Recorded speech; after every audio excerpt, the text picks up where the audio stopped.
Super star Rajinikanth director KS Ravikumar కాంబోలో వచ్చిన సినిమాల్లో పడి అప్ప కూడా ఒకటి. ఈ చిత్రాన్ని నరసింహ పేరుతో తెలుగులో డబ్ చేయగా సూపర్ హిట్ అయింది. ఈ మూవీలోని సాంగ్స్ సైతం శ్రోతలను ఆకట్టుకున్నాయి. ఇందులో రజనీ సరసన సౌందర్య, రమ్యకృష్ణ హీరోయిన్లుగా నటించారు. ముఖ్యంగా ఈ మూవీలో నీలాంబరి పాత్రలో రమ్యకృష్ణ అద్భుతమైన నటనతో కట్టిపడేసింది.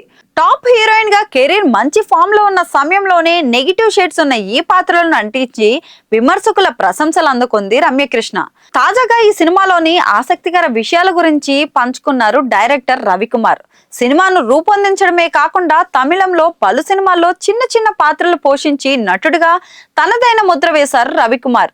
రజనీకాంత్, కమల్ హాసన్, విజయ్, అజిత్, శంభు, మాధవన్ మరియు సూర్య లాంటి చిత్రాలకు దర్శకత్వం వహించారు. గతంలో ఓ ఇంటర్వ్యూలో పాల్గొన్న డైరెక్టర్ కెఎస్ రవికుమార్ నరసింహ సినిమాలోని నీలాంబరి పాత్రను ఓ వ్యక్తిని చూసి సృష్టించినట్లు చెప్పుకొచ్చారు. ఆమె మరెవరో కాదు, మాజీ ముఖ్యమంత్రి దివంగత జయలలిత.